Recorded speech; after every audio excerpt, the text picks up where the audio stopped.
Hello, everybody. I'm your host, Tia. And I'm your host, ECOUIA. Welcome to the Wig Life Podcast. For wig lovers and wearers navigating life. Because it's not just wigs, it's life. Let's get into the episode. All right, you guys. So welcome to episode 2 of the Wig Life Podcast. And today we are going to be talking about the hair loss journey.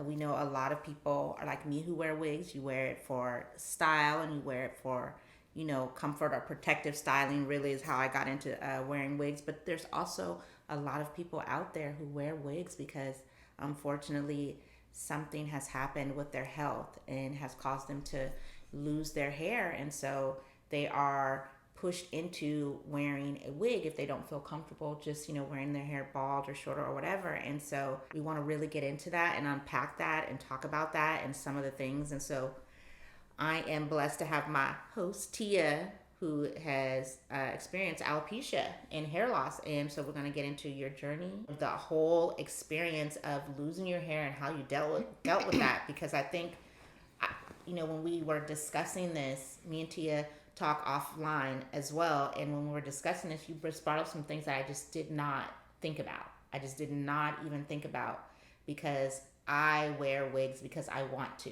Mm-hmm. At any point, I can take this wig off and I have decent hair. Mm-hmm. So I never thought about if you have no choice, this is your only option, and what that does to you, especially as a woman, because I think in society, our hair is such an important part of our identity. Yeah. And I think when you're a Black woman, it's like we too ridiculous with our hair, okay? We real serious about this hair.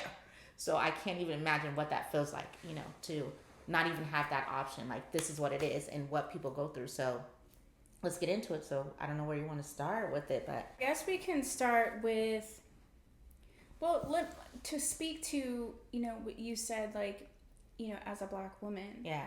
But I think it potentially is harder for someone who's not a woman of color, because it's not that it would be unusual or unacceptable or something that you would not normally see a woman in your family, culture, community around you wearing a wig. Right.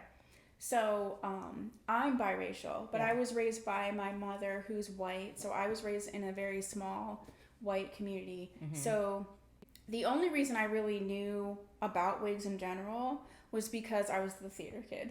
Oh, okay. So that was probably my saving grace. Yeah. Because I was like the theater kid. Yeah. And I did a lot of that. I did theater my whole life. So I was already introduced to wigs on some level. Yeah. But had I not been, I would have really not. I knew a lot about tape and extensions because I'm a little bit older. Yeah. And I had a lot of friends that did a lot of. Because I think that's a big thing. I think Black women tend to wear more wigs. We're starting to get into tape-ins and stuff more, but I think white women wore more extensions. And extensions are just an extension of what hair you already have. Yeah, but some of these tape-in extensions were... They tear your hair out too, right? They were just not good. Like, first of all, we should do a whole podcast on that because, like, the texture of their hair could be quite, like, fine. Mm-hmm.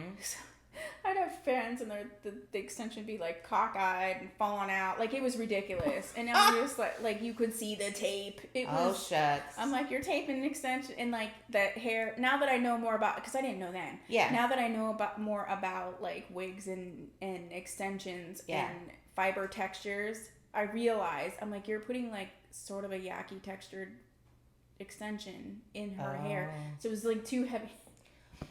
Yeah, okay, that podcast is coming. Yeah, that podcast is coming. Let's pause that out. Yeah, okay. So I always had, I had natural curly hair, but my hair was not very coarse. Okay. And I had very long hair. Okay. Most of my life. I would say I didn't have Avery yet. So, or did I?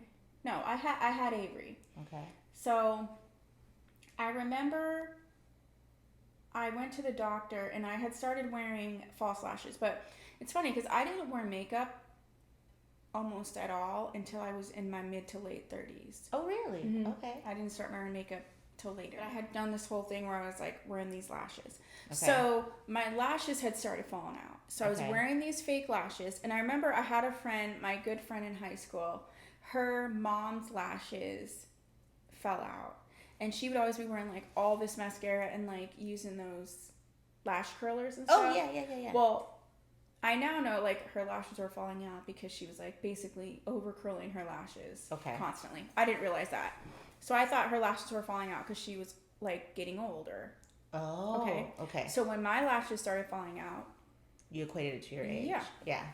Though again, I never wore makeup, so I didn't wear mascara or anything. Yeah.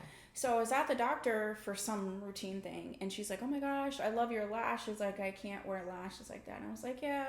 I said I had to figure it out. Of course, again, I was in theater, so I already knew how to do lashes. Yeah. And I said, well, I had to figure it out anyway because, you know, getting older, I'm in my 30s, now my lashes are falling out. 30s. You know, but they don't tell you, like, what's going to happen to your, like... Yeah, they don't. And, you know, when we were younger, being 30 was, like, we were like, oh my gosh, you're going to be in your 30s. Yeah, you're old. Now, thank God, it's not, but, yeah, definitely. Right? Yeah. So... I was like, yeah, I'm in my 30s now. My lashes are falling out. She's like, what? She's like, that's not a thing. Wow. So that's when this conversation started. So it actually started with my lashes. I always had like thin brows, but they did start to get even thinner. Okay. And so I want to make a couple caveats. And maybe we should have made these caveats at the beginning, but I'm going to make them right now. Yeah. Some of the things that I'm going to talk about, they're my experiences. There's a myriad of reasons why people can lose hair. Absolutely. There's a myriad of reasons why people can lose hair at different periods of their life. Yes. And there's different doctors can even tell you different things because it happened to me. I'm sure. So I've had people make comments not only to myself but to other people who've had hair loss issues about what it is or what it isn't or why it was. And so I want to make sure, not even just for myself, but in general. Yeah. Like, if someone is talking about their experience, like that is their experience to them, and like you don't need to be chiming in and telling them if it's true or not. Yeah, you have to respect everybody's experience. Everybody does not go through the same thing, feel the same way. And so hopefully this podcast, if you are someone who has, this will help you find comfort in that, because that's the intention behind it. So. And looking back, honestly, this would have happened more than 10 years ago. Obviously, what I know now, I could have approached things differently. Sure. But I will say, was I over plucking my brows at that time? No. I just want to answer the question. So my brows weren't falling out because I was over plucking, because that was a thing, especially in the 2000s. Oh yeah, little eyebrows. I never thought big eyebrows would come back in style. Yeah, right. I like a bushy brow. Right. Now I don't have any brows, so it doesn't. I always had a thin brow, so when thin brows were in, I was kind of liking it because I was like, that's just my natural. Right. But again, and that's why I say I didn't wear makeup, I didn't wear mascara, so none of those things were happening. So I did notice that, you know, I had curly hair, so like to put it like in a ponytail and things like that, it used to be kind of hard. I did notice as I got older, like it wouldn't be as hard and things like that. Is that due to thinning? During that time period, it started to be noticeable. And I think it was actually happening longer than I thought, but because I had curly hair, it masked it a little bit. Got it. But I remember seeing my hair going down the drain. And how did that feel? Again, at first it didn't register because I had so much hair, and I'm just like, oh, curly hair again. You know what I'm saying? Yeah, because your hair does shed naturally. Yeah, but then it just kept going on and like longer. So that's when you started feeling like this is more than normal. And then I'm like, this is like a whole handful all the time. Yeah. And then I would start to notice, like, I was one of those girls that like just like people didn't even know how long my hair was because I always had it up in a messy bun on the top of my head. Yeah. But I was noticing that I was placing the bun in certain places because I was really thinning at the two like temples a lot. And then there was like a section in the back. And I was like, that's weird. You know what I'm saying? So these weren't thoughts like I'm telling this in like a linear fashion, but they didn't come together. 2020 is hindsight. Yeah. So then I ended up seeing a dermatologist. Okay. And he diagnosed me with alopecia. Okay. First he did a bunch of tests. I've had so many tests done. Yeah. And so I've had my thyroid, Scooby-Doo. I had some tests done for different various anemias, all different types of things, some autoimmune things, and nothing came back as a problem. Okay. And I had those done on multiple occasions. Yeah. So he started treating me. So I started to get shots in my head, in my actual scalp. So I did that once a month. Wow. And it'd be like 3 or 4 in the different places. Yeah. And the shots did work. Okay. And when you say the shots did work, does that mean as far as like is helping your hair grow back? It did help my hair grow back. Okay. Again, you know, hair growth is in a 3-month cycle, so it would take a while. Yeah. It was painful. I was just gonna say, is there anesthesia with this? Mm-mm. And I remember one time, like, I was at a meeting, because I would go before work, and I was at a meeting, and someone was like, there's something in your hair, and it was like blood. Yeah. And I'm just like, what am I doing? Yeah. So, like, that's the other thing. People are always like, well, you can try minoxidil, you can try this, you can try that. Does minoxidil work? It does, and it has worked for me in the past. Yeah.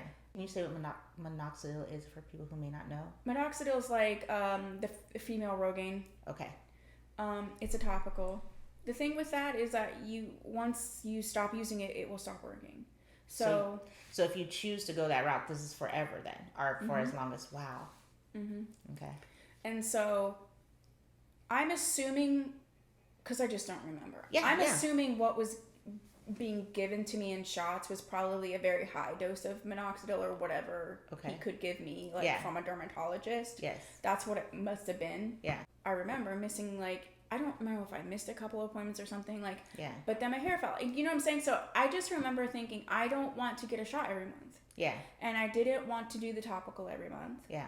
And I didn't want to, because with hair loss, it goes in 3-month cycles. So if you miss something, if I missed it one time, or at this time, now remember, this is 10 years ago. It's not, it's a little bit more accessible now. Sure. It was expensive. So it was I couldn't afford it one month. It was like $30 or something. So are you saying health coverage at that time did not cover it? No.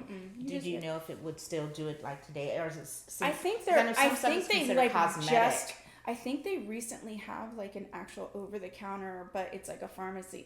I didn't catch up with it. There's just this big thing where yes, you can get this. Oh, good. Now that they've approved it. Yeah. I still don't know how, insurance or not.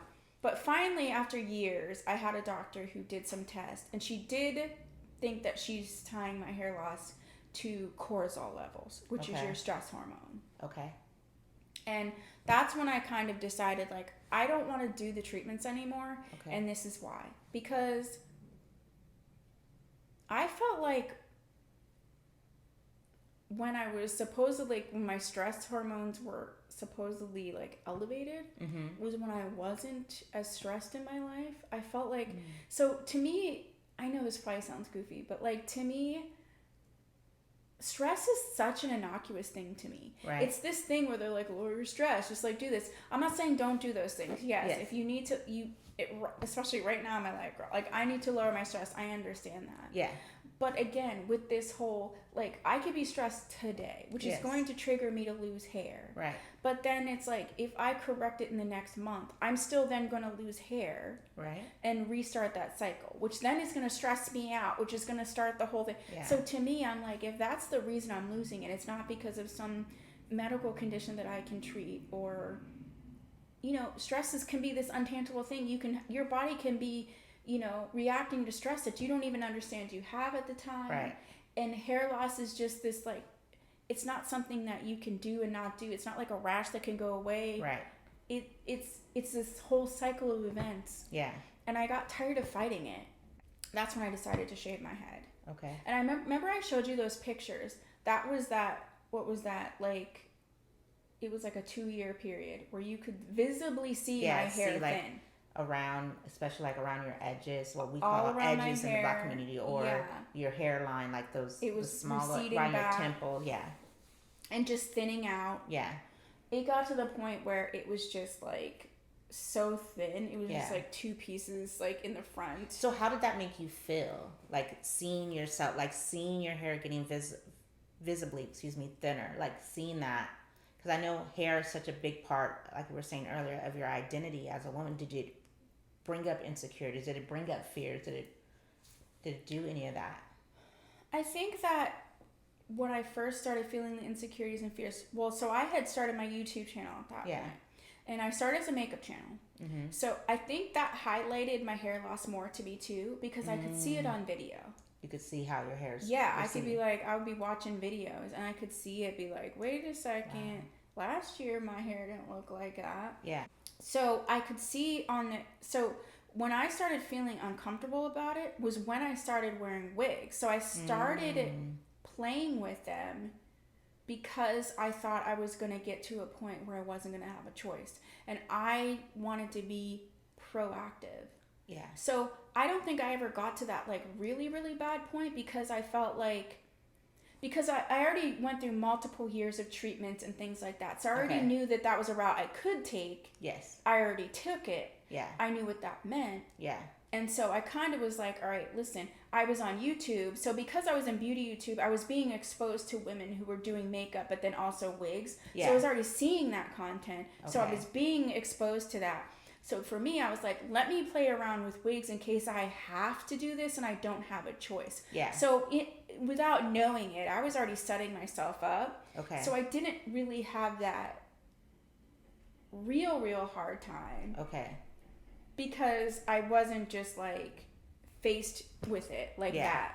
Yeah. Had I not been doing YouTube, I probably would have been faced with it like that. So do you think you would have continued to just wear your hair shaved or low I probably down? Would have, or do you think you would have eventually embraced wigs? When I went through my 20s, I went through a time period where I had my hair real short like Halle Berry. Okay. I would have done that. Okay. I would have kept it real short. Yeah. And I don't know, maybe use a little bit of that, like, what's that called? Those like fibers that you spray. Oh yeah, I know what you're talking about. Yeah. Yeah, I can't think of what the name is technically, but yeah, I've seen it. I feel like it's called Topics. And you spray like fiber, it looks like hair when you spray it on your hair. One of the brands is called Topics, but there's another more popular brand. Okay. Where you spray the little hair fibers.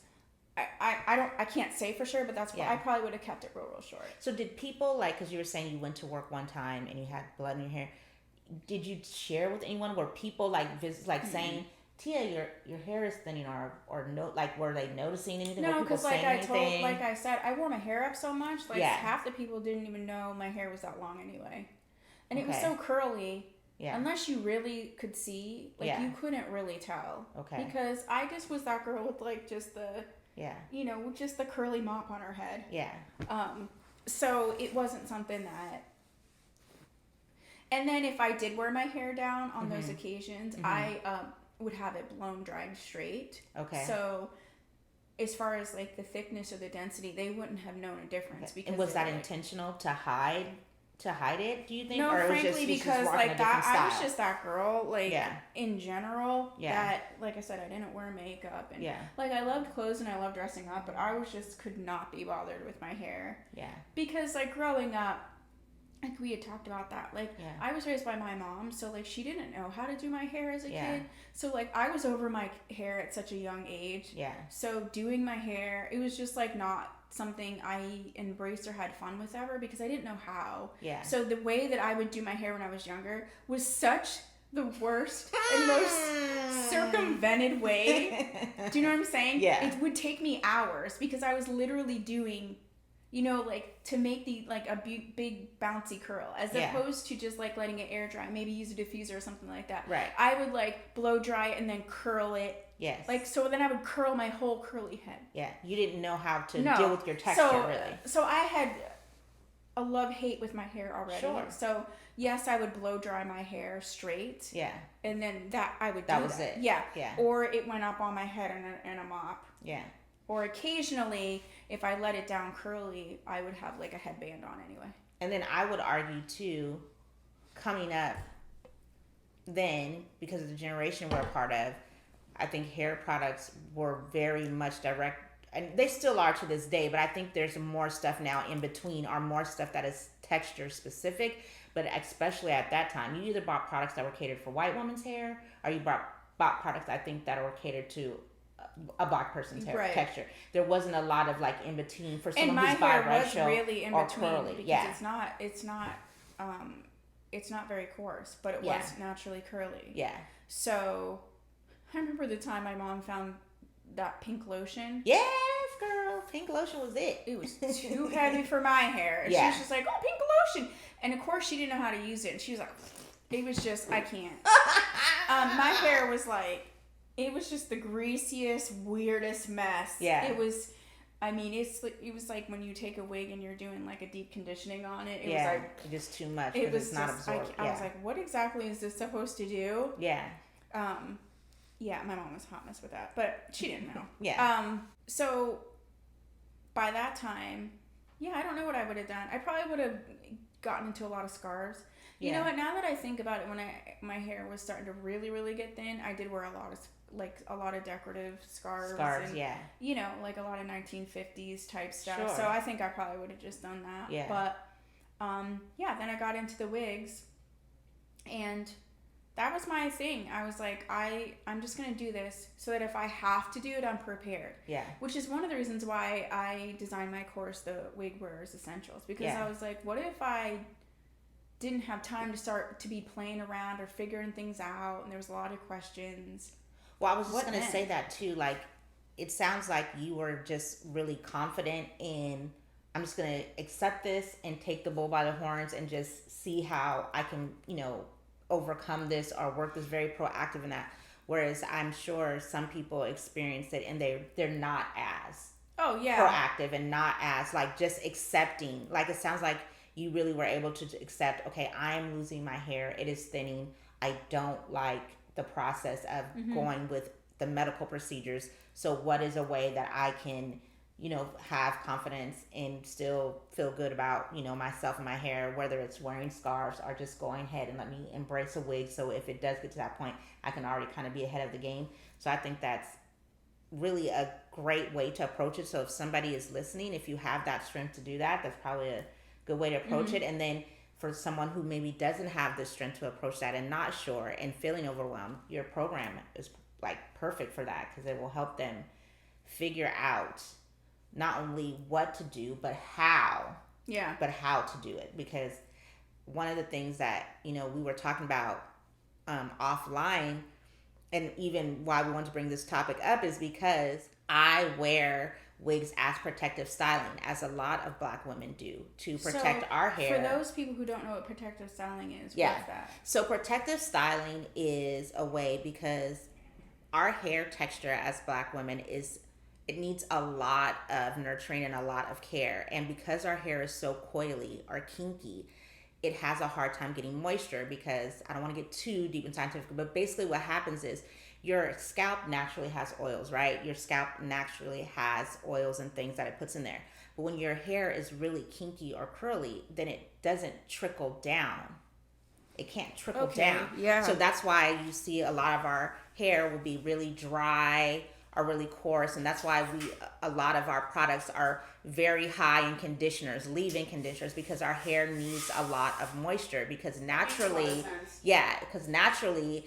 it's not able to trickle down, right? If your hair is straight, then that oil just flow on down, right? If you think of it like a slide. But if you're going in a circle, it's harder, so you need to compensate for that. And so anyway, so that is why our hair needs a lot more moisture and a lot more help. So just as a way of not having to deal with, you know, especially if you have a lifestyle where you're doing a lot of traveling, moving, which I do, it's just easier sometimes to put in braids or put in a wig, wear a wig, or those type of things, because it protects your hair from damage and, you know, not having to put a lot of heat in your hair if that's what you want to do, if you want to wear it more straight, or if you are wearing it more curly, not having to take the time to style it all the time to add all the moisture. You can just kind of put a wig or braids or something in to, like, you know, just protect your hair and cut down on so much of the maintenance of every day of your hair.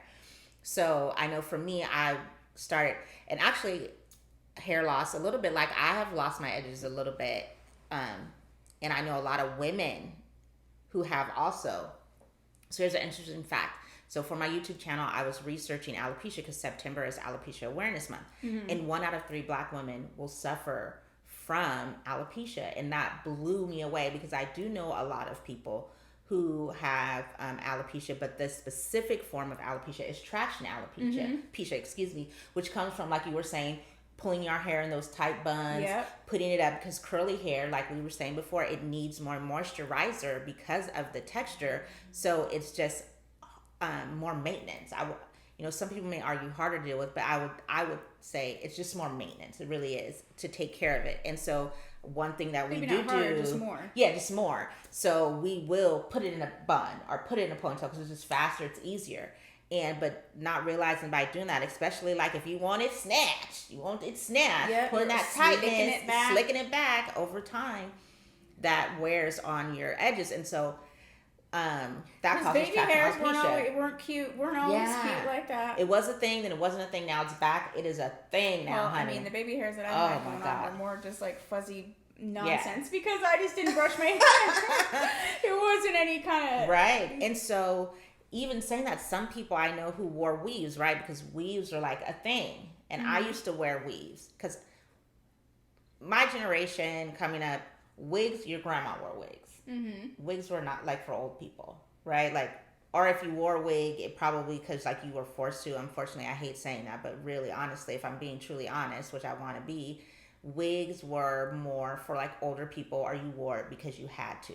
It was not looked at as like a stylish or an acceptable thing in society, like maybe on TV or in entertainment, but just like you're not going to school or work with a wig on. But a lot of women wore weaves or hair extensions. And over time, the way, especially Black women were wearing our weaves, is you braid your hair and then you sew the hair into your braids.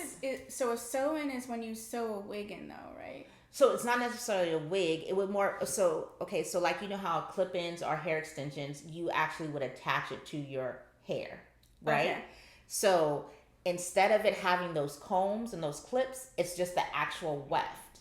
Okay. And you would literally braid your hair down, and then you would literally take a needle. So you're talking about the extensions? Yes. So what's the difference between extensions and a sew-in? So a sew-in would be extensions. People call them extensions, but it really, in the Black community, we would just call it a sew-in. Okay. Or a weave. So you would get basically a sew-in. So they would take extensions and literally sew it with a needle and thread into your braids and into your hair. But what happens over time is that hair that's being put onto the braid is pulling, right? So over time, because I mean they braid your hair tight and they braid it down. Yeah, I remember like all those seasons on America's Next Top Model. Yes. And they be putting some extensions on these girls. And they be screaming and crying. I have gotten my hair braided, swollen. And I'm not even kidding. I have literally had to take Tylenol because it's so tight. You get a headache. What are we doing to ourselves? Right?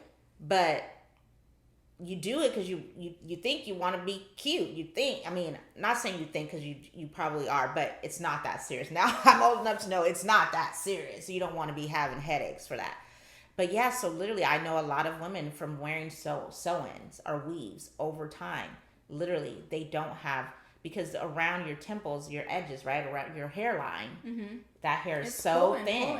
And you're pulling that and pulling that. And once it goes, that is it. And so hair loss from that is called traction alopecia. It's a form of alopecia. So is there a lot of women who are now wearing wigs? Because I think as time went on and entertainers started wearing more wigs and wearing more weaves and it started getting more acceptable, people started wearing them. But now I feel like we're at a stage where a lot of women wear wigs because they have to, because they don't. They literally do not have edges around their hairline. They talk about growing back your edges, but at some point it can be so bad that it won't. They won't. And I know people who are literally it's where just it's bald like their hair there, starts like or their hairline starts way back, or there's like patches, and it's lost, and it's from those years of putting those weaves in there, and that hair, it can be heavy, and depending on how tight that person braided your hair, just that tension. And then if you're repeating the same style in the same way over and over again, just over time, boom, it's gone.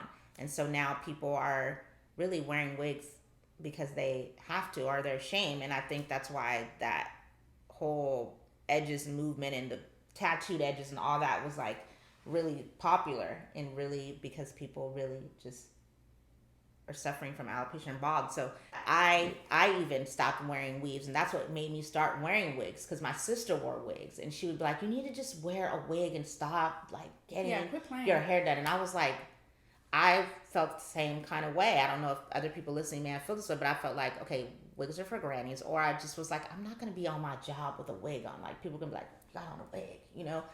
And so it took me a little while, but I started noticing on my ends, like it was starting to thin from wearing so many weaves. And I was like, then you were like, so I was like, so I started off with the half wig. Mm-hmm. Just wearing like, you know, wear your hair. And that was cool and I liked it. But then I got tired of, because I'm lazy with my hair. I'm so lazy. That's part of the reason why I would wear weaves too, is I could just put heat in it, do all kinds of stuff to it, and it wouldn't damage, well, not my real hair as I thought. But anyways, I started realizing like this is work too.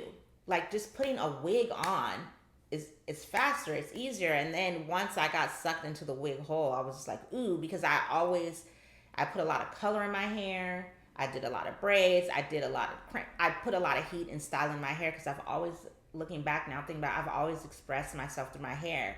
And I had a lot of dye and stuff in my hair, and it just fried it. Because I would dye my hair blonde, get the highlights and all kind of stuff, and it just fried it over the years. So I realized, oh, I can play with color with wigs and like not damage my hair. And real color. Yeah, and that's when I really was like, woo, I can wear pink, I can wear blue, I can do this like and even that. Something like this. It's like this foliage color, like it's funny. I was on a live and there was a girl that was a hairstylist, and it was the ashier one that I have like this. Yeah. And she was like, that's easily $300. Yeah. For something like that. And getting weaves and extensions is expensive. The hair has gotten cheaper over the years, but the hair was expensive. Mm-hmm. And if you couldn't do it yourself, that was expensive. So it all, you know, it's not just you know, a lot of maintenance as far as getting it done, but it's costly too. So, you know, if you are someone that is listening and you are losing your hair or have lost your hair, I hope you find some strength in this podcast. And if you're watching on YouTube, hey, through this video, that you're not alone, that you're not by yourself. We all go through it. It's all, you know, part of it. And just I've noticed too, getting older, because I'm in my 40s. I'm proud to say it. I won't say exactly how, but I'm in my 40s. Yay. 40s. Yes. It's so sad because some people are not even making it here now. But yeah, right. Your hair, I noticed my hair is just thinning naturally too. Mm-hmm. So even as a woman getting older, our hair does thin naturally. And just even that, you know, how that makes you feel, because I think society puts so much pressure on women and what they look like. There is a lot of things that you can do, obviously. Yeah. Go talk to your doctor, go talk to your dermatologist. There could be, you know, different health related issues. Yeah. I mean, I know for a lot of people who went through, you know, when we went through the panorama that we went through, can't say that in certain situations, but you know what we're talking about. Any type of long-term illness where you're having an extended fever can cause you to have hair loss. Yeah. And some people who hadn't normally experienced a long-term illness like that were getting hair loss. Yeah. So that can be the reasons for that. Yeah. Different hormonal changes. There's a lot of different reasons. Yeah. So, you know, find out if it's potentially something that could be addressed, that could be treated. Yeah. And then, you know, if it's not, you know, there's a lot of support, and there's a lot of different things that you can do. And it's not even just wigs. You know, there's toppers, there's extensions, there's a lot of different hair replacement options out there that there weren't before. Yeah. For all different types, colors, textures. Yes. Down below I do have a private Facebook group. It is called Tia Maria's Wig Hangout. The women in there are fabulous. So if you go in there and you're kind of like, I'm a newbie, I'm afraid, I'm scared, I just need support, like, you will find support. There's groups everywhere, but you know, I'm suggesting a group that I know the women will be helpful. But you know, even if there's not someone like right in your immediate area or your family or someone you know, there is support out there. Yes. You don't have to do it alone. Yeah, that's just a little bit about my own personal journey. Everybody's journey is different. Yeah. And yeah, and of course, I was trying to lift my lips and also and say my name. You know what I mean? ECOUIA is a mouthful. You gotta be totally focused on it, Tia. Okay, let me lift my lips and then. So ECOUIA shared with you different scenarios that can happen even when you're using protective styles, or even if you're having your hair too, So be careful with those scenarios. Yeah. So see if you think you are suffering from hair loss, definitely go seek a professional. And when I say professional, I'm talking about medical. Not just your hairstylist too, but see someone medical as well. Yeah. And maybe see your stylist too, but see a medical professional first, because sometimes it is something. I mean, it could be something in your diet. It might not have anything to do with styling. Things. It could be something internal. Right. And so if it is something that can be addressed and you can address it, then do that, but if not, if it is something that's going to be ongoing, or if you're going to be going through some cancer treatments and maybe it won't be permanent forever, but it's going to be for a longer period of time, just know there's a community. Yes. There's, more than one situation. Oh, yeah. And even though it could be hard, it will be hard, you do have feelings about it, which are all valid. Yeah. It can also be fun. Yeah. So there can be some fun. You can give yourself permission to maybe, experiment and do some things that you might not have. So there could be a little bit of positivity in something that may not be. Yes. So, we appreciate you being here for this. And I want to say too, because that really was what brought you to your channel. Your journey with alopecia is really what birthed your Tia Maria wig channel, which is because it started dope. As makeup, and I don't think I'd still be doing it. Yeah, I wouldn't still be doing makeup. Talk about the rose that came from concrete, right? That's a little Tupac reference. If you're a Tupac lover.